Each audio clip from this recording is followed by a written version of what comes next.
Bueno, em, aunque quisiera exponer más em, en esta oportunidad eh, los temas, o algunos por lo menos de ellos, de que me quiero ocupar en el curso de Doctrinas 3. Eh, por ejemplo, hablando en el orden en que inclusive deben de aparecer estos puntos en el temario,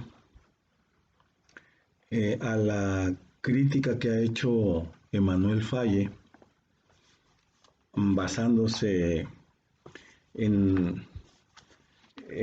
tres tipos de textos que son recuperados por este autor francés. El primero de Jules Steinberg, el segundo uno de Catherine Ginés y el tercero de Teodoro Adorno, en donde desde diferentes perspectivas, de tres perspectivas, cuestionan las interpretaciones arendtianas, o sea, de Hannah Arendt, eh, en torno a el nazismo, a lo que significó el nazismo, tanto para ella como para su maestro Martin Heidegger.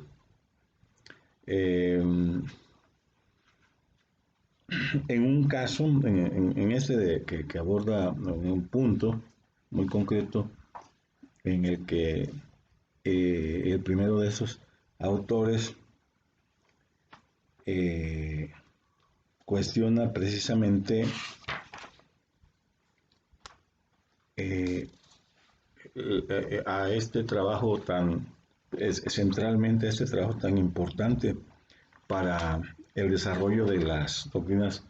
políticas de la posguerra referidas al nacionalsocialismo. El segundo, muy interesante, muy oportuno, ahora que en los Estados Unidos se ha desarrollado este movimiento de Black Lives Matter, la vida de los negros es importante, porque es un texto, ya lo dije, de Catherine Ginés, en donde se cuestiona eh, el desdén de Hannah Arendt hacia el movimiento en pro de los derechos civiles que se desarrolló en los Estados Unidos, que es un antecedente del movimiento actual que se desarrolló en los Estados Unidos en la década de los 60 y que se refiere a un punto que desde mi perspectiva de eh, pues analista de la afrodescendencia, ¿no? En México por mi origen, ¿no? Regional, pues me parece un punto sumamente importante, sumamente interesante, que me da la pauta para hablar, desde luego, más ampliamente del tema de la africanidad o la afrodescendencia, no solo en las doctrinas, podríamos decir, norteamericanas, ¿no? Más clásicas, o de las corrientes asociadas con la independencia norteamericana y el hecho de la esclavitud, y vincular eso, decía, con el problema, el tema que también se está planteando o se viene planteando desde hace algún tiempo en México en relación con la cuestión de la negritud, de la discriminación o de la importancia que eh, tendría la presencia negra también en nuestro país, ¿no? Ya sea la presencia en la larga duración, como dirían los historiadores, ¿no? Eh, franceses principalmente o belgas, ¿no? De la escuela de los anales o de la presencia negra en la actualidad, ¿no? Una presencia, desde luego, no muy reconocida, no muy conocida, y por lo que vale la pena hablar de ello, y en particular eh, de esta otra perspectiva en donde se habla de la relación entre Hannah Arendt y el tema negro, ¿no? En relación con lo de los derechos civiles, la lucha por los derechos civiles en los Estados Unidos. Y la última perspectiva de estas tres es la representada por eh, los puntos de vista de Teodoro Adorno en torno de una cuestión central para entender, pues, sobre todo al maestro de Hannah Arendt, maestro y amante, ¿no? De Hannah Arendt, eh, que es a lo que este libro de Emmanuel Fagin que me estoy basando se refiere, eh, que es el tema, digamos, central para la consideración del pensamiento de Heidegger como existencialista de la cuestión, repito, de la autenticidad, ¿no? Bueno, pero no quisiera eh, dejar de referirme eh, antes de incluso entrar en un análisis más detallado de estos textos, porque esto que estoy ahorita haciendo es explicarles a ustedes, a los alumnos de Doctrinas 3, en qué consiste el curso, el panorama del curso de Doctrinas 3, que uno de los eh, asuntos de que nos vamos a ocupar en el curso ya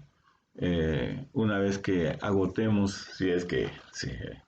puede agotar un tema con las características de que queremos eh, indicar como el nacionalsocialismo y, y las doctrinas, ¿no? Políticas de la segunda posguerra. Yo quisiera que, decía, que eh, tuviéramos muy en cuenta un texto que viene en el libro cuya imagen ya en varios de los videos o en algunas de las imágenes conectadas con los videos que he subido, eh, aparece como portada del libro que vamos a ocupar para cubrir esta parte de qué sucedió con las doctrinas políticas eh, pues en el último trecho del siglo XX, para no pensar que con la derrota del nazismo, primero el nazismo y luego la derrota del nazismo se acabaron las doctrinas políticas, ¿no? Y creo que lo que podamos decir en relación con esto que se fue desarrollando durante la posguerra en el plano de las doctrinas políticas puede servir inclusive para entender eh, pues todo esto que en los últimos años desde hace algún tiempo, más bien dicho, no sé si en los últimos años, se ha caracterizado como el neoliberalismo. Entonces, yo quisiera que viéramos un texto de Patrick Savidan, que viene en el libro Republicanismo y Educación Cívica, eh, que lleva como título La crítica republicana del liberalismo, ¿no? Que tiene además la importancia o el interés para nosotros que en los cursos, para mí en particular, que en los cursos de doctrinas 1 y en el curso de doctrinas 2, muy desarrollado a partir de los videos que ya algunos de ustedes vieron el trimestre pasado, gira en buena medida en torno de eh, las teorías republicanas precisamente de Quentin Skinner, ¿no? Eh, y en este texto, pues se destaca la importancia que tiene Quentin Skinner, eh, y por esa razón este texto pues nos sirve como una especie de enlace, ¿no? No solo entre doctrinas 3 y doctrinas 1, sino inclusive, bueno, entre doctrinas 3, mejor dicho, y doctrinas 2, porque ustedes llevaron los de doctrinas 3, llevaron doctrinas 2 conmigo el trimestre pasado, sino que nos sirve también para enlazar doctrinas 1 y doctrinas 3. Pero, por otra parte, quisiera yo aprovechar esta oportunidad, eh, antes inclusive pues de que veamos tanto lo que se refiere a Hannah Arendt y el nazismo, también en función de que debemos de analizar eh, pues la influencia que ejerció la obra de Arendt, eh, sobre todo el libro Orígenes del Totalitarismo, en la visión liberal, ¿no? Que se desarrolló mucho en torno del concepto de totalitarismo durante los años 50, 60. Digo que quisiera yo que viéramos eh, una cuestión metodológica que concierne tanto a doctrinas 1 como a doctrinas 3. Creo que ya en un video hablé un poco de ello, un audio, pero aquí yo me quisiera referir de nuevo a esta cuestión por la importancia metodológica que ella reviste, ¿no? Se trata de que, bueno, aquí quizá precisamente aprovechando que estoy dando tanto doctrinas 1 como doctrinas 3, ¿no? Que tengo que pasar de los siglos en que bueno, en que la modernidad advino, podemos decir, se empezó a, a generar, sobre todo en un país que después se volvió un país, ¿no? Viene de un pasado que donde era imperio, no era país. Se volvió, que es el periodo en el que Italia eh, surgió como la principal exponente, podríamos decir, como nación emergente del Renacimiento, que, insisto, pues ahí se fue fraguando desde un periodo que yo he llamado tardo medieval, ¿no? Por lo que desde el 200 o siglo XIII ya estaba en un continuo proceso de ascenso, ¿no? y de predominio, por lo que pues luego Italia va a ser, y Florencia en particular, va a ser la sede por antonomasia del movimiento que se llamó del Renacimiento. Bueno, estoy queriendo eh, describir el contraste entre dos metodologías, la contraposición que hay entre dos metodologías que estoy adoptando para dar tanto el curso de doctrinas 1 como el curso de doctrinas eh, 3, ¿no? Y es por eso que quiero hablar de esta lectura que viene en el libro de Carl Smith, El mito de lo político, de Ives Chales Sarca, que se titula El mito contra la razón, Carl Smith o la triple traición a Hobbes. La triple traición a Hobbes, según Ives Chales Sarca, consiste en una tradición teológico-política, eh, una tradición, después las vamos a, a, a detallar, ¿no? Que consisten exactamente, ¿no? Ahorita simplemente las enuncio. También consiste en la tradición jurídico-política. Y en tercer lugar, la tradición ético-política, ¿no? O sea, esto es así como donde Ives Charles Sarka localiza con mucha exactitud eh, la operación, podemos decir, de falsificación que lleva a cabo con la obra de Hobbes, con el Leviatán y con la mitologización de el Leviatán que lleva a cabo Carl Smith. Eh, pero eso forma parte de unas consideraciones eh, que son muy importantes, repito, insisto, desde el punto de vista metodológico, porque en ella o a través de ella eh, queda muy de manifiesto ¿sí? La diferencia tan grande que existe entre la propuesta metodológica para el estudio de las doctrinas políticas eh, que, digamos, distingue a la escuela de Cambridge encabezada por Skinner y que vamos a seguir en el curso de Doctrinas 1 eh, para el estudio del republicanismo de estas ciudades italianas de que estaba yo eh, hablando, a las que me estaba o quería hacer referencia hace un rato. Eh, por una parte y por la otra, la metodología que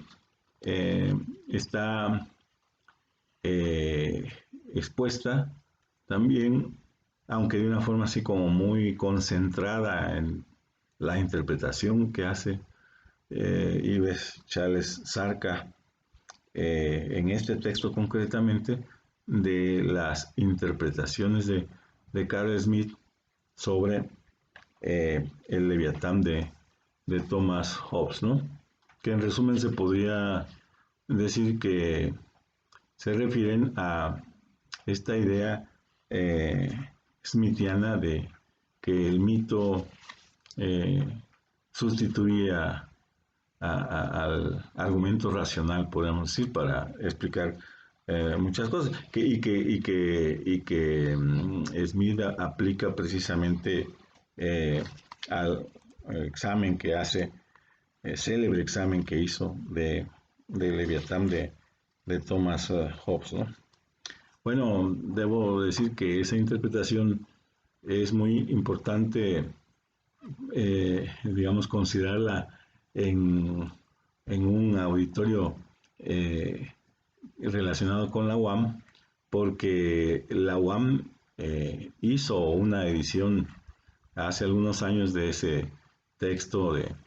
de Carl Smith, ¿no? Que ha sido desde luego muy, eh, muy considerado, ¿no? No solo por la UAM, sino en otros ámbitos, ¿no? No estoy hablando entonces de algo que no esté relacionado con eh, una idea muy conocida, muy famosa, podríamos decir, ¿no? Eh, bueno, pero insistiendo sobre esto de la diferencia entre la metodología de Skinner y la metodología de Ives Charles Sarka, eh, casi les quiero inclusive leer los primeros párrafos o partes de los primeros párrafos en donde Ives Charles Sarka explica cómo, eh, a diferencia de Skinner, que en sus trabajos en general sobre el republicanismo italiano y en particular sobre las pinturas del buen gobierno como un documento de índole republicano y que no tiene que ver con la política de Aristóteles, porque la política de Aristóteles no se había traducido en los años en que eh, eh, Ambrosio, Ambrosio Lorenzetti hizo o realizó el fresco, famoso fresco en la ciudad de Siena. Bueno, que supone que pues las doctrinas políticas pueden ser, eh, digamos, um, expuestas en documentos, ¿no? Como las pinturas, que pueden ser justamente documentos. En el caso de Ives Charles Sarka, él piensa que eh, Carl Smith no debe ser, y la obra, ¿no?, de Carl Smith, en este caso, el famoso trabajo que hizo sobre el Leviatán de Hobbes, no debe ser considerado, caracterizado eh, como, como una obra, ¿no? Sino que debe de ser considerado más bien como un testimonio importante, pero que no lo es por la calidad, podríamos decir, de la obra en sí, sino lo es porque expresó una ideologización y una falsificación o malversación que habría hecho Carl Smith con la obra de Hobbes, a la que presentó Smith como una obra antijudía, antisemita, y como eh, una obra no, no racional, no racionalista, sino que solo podía ser concebida en el marco de una mitologización precisamente de la teoría política. Entonces, ahí se puede, en este digamos, contexto, se puede entender cómo las metodologías eh, de la escuela de Cambridge, como la metodología que sigue Ives Charles Sarka para referirse a las interpretaciones de Smith sobre Hobbes, son o responden a dos concepciones muy diferentes en cuanto a la percepción de la relación, podríamos decir, entre los textos, los libros, y digamos lo que serían los documentos o los testimonios. Para Ives Charles Sarka, Smith es un testimonio, es un documento, pero el documento no representa, a diferencia de lo que representa para Skinner, para quien el documento puede ser una forma de exposición de una doctrina política, no representa una doctrina en el sentido en que debiera de ser considerada la doctrina política, ¿no? O sea, una concepción eh, pues seria, ¿no? Eh, que es o tiene el carácter de un clásico, ¿no? Tiene la ciencia, la calidad también y la autoridad que en cambio un documento, un testimonio como el que encarna Smith no puede poseer porque eh, Smith hizo esa interpretación de Hobbes eh, con la finalidad de, eh, pues digamos, de justificar al régimen hitleriano, ¿no?, al nacional socialismo, con toda la carga, ¿no?, de antisemitismo, antijudaísmo que se requería, ¿no?, para que pues se pensara que con el nazismo eh, ya se había llegado a una especie de superación, ¿no? de un enfoque racionalista y que bueno, entonces Hobbes debería de servir a la causa eh, que, para la que el mismo Carl Smith había, digamos, querido encontrar una, una, una justificación eh, en la que también él apareciera como el ideólogo, ¿no? O como uno de los ideólogos, es decir, de poner al servicio del nazismo eh, la teoría hobbesiana del Estado, ¿no? Considerando incluso que esta teoría hobbesiana del Estado, digamos, se tendría que ver como una doctrina eh, antijudía, ¿no? Antisemita, una teoría del Estado en el que eh, el judaísmo o el antisemitismo eh, era el blanco, ¿no? No, perdón, no es que